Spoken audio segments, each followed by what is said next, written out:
Hi అండి, అందరికీ నమస్కారం. నేను మీ పైడిపల్లి అదే. ఎవరైతే నా ఛానల్ మొదటిసారి చూస్తున్నారో సబ్స్క్రైబ్ చేసుకొని లైక్స్ ఇవ్వండి, నా ఛానల్ గ్రోత్లో సపోర్ట్ చేయండి.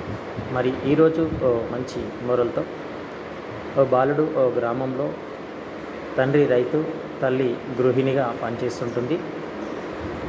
బాలుడైనటువంటి రాము తను బడికి వెళ్తున్నటువంటి ఒక చిన్న బాలుడు. ఆ వ్యక్తి మంచి బుద్ధిమంతుడు, చదువులో మంచి జ్ఞానవంతుడు.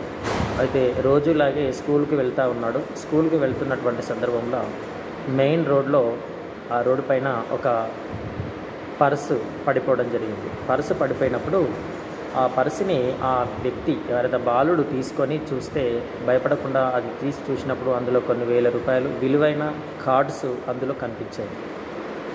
ఇది ఎవరిదో పెద్దవారిది ఉంది అనుకొని తను జ్ఞానంతో ఆలోచించి ఎమ్మటే భయపడకుండా పోలీస్ స్టేషన్లోకి వెళ్ళి ఆ పర్సుని అప్పగించడం అనేది జరిగింది.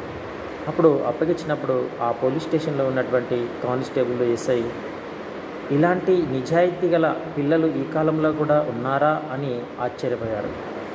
ఆ మరు క్షణంకు ఆ పర్సు పడిపోయిన వ్యక్తి రావడం జరిగింది. అతను ఆ గ్రామంలో పెద్ద వ్యాపారవేత్త. తాను కూడా ఇలాంటి నిజాయితీ పరులు ఈ కాలంలో కూడా మనకు కనిపిస్తున్నారా అని ఆ పిల్లోడిని చూసి ఆశ్చర్యపోయి తనను వాళ్ళ ఇంటికి తీసుకెళ్ళడం జరిగింది. ఇంటికి తీసుకెళ్ళి తనకు కావలసినటువంటి పాఠశాలకు చదువుకోవడానికి కావలసినటువంటి బ్యాగు, పుస్తకాలు మరియు సంవత్సరానికి సరిపడా కొన్ని విలువైన వస్తువులను తనకు బహుమతిగా ఇచ్చి మెచ్చుకున్నాడు.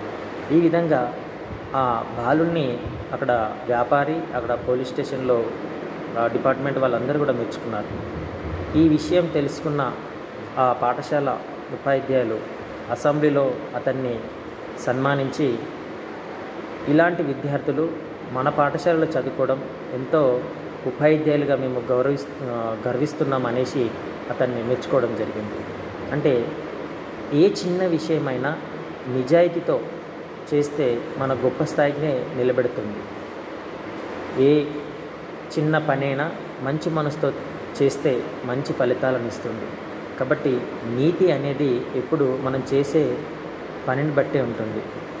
ఈ నీతిలో మనకు అర్థమవుతుంది ఏంటంటే చిన్న పెద్ద తేడా ఉండదు. మన మంచి మనసుతో చేసే పని మన ఫలితము, మన గొప్ప స్థాయిని, మన కీర్తిని అందిస్తున్నాయి. కాబట్టి నిజాయితీగా ఏ పనిని చేయడానికి ముందుండాలని ఈ మోరల్ స్టోరీ ద్వారా ఆ విద్యార్థి యొక్క జీవితమే మనకు ఒక ఇన్స్పైర్గా ఉండాలని కోరుతున్నాను.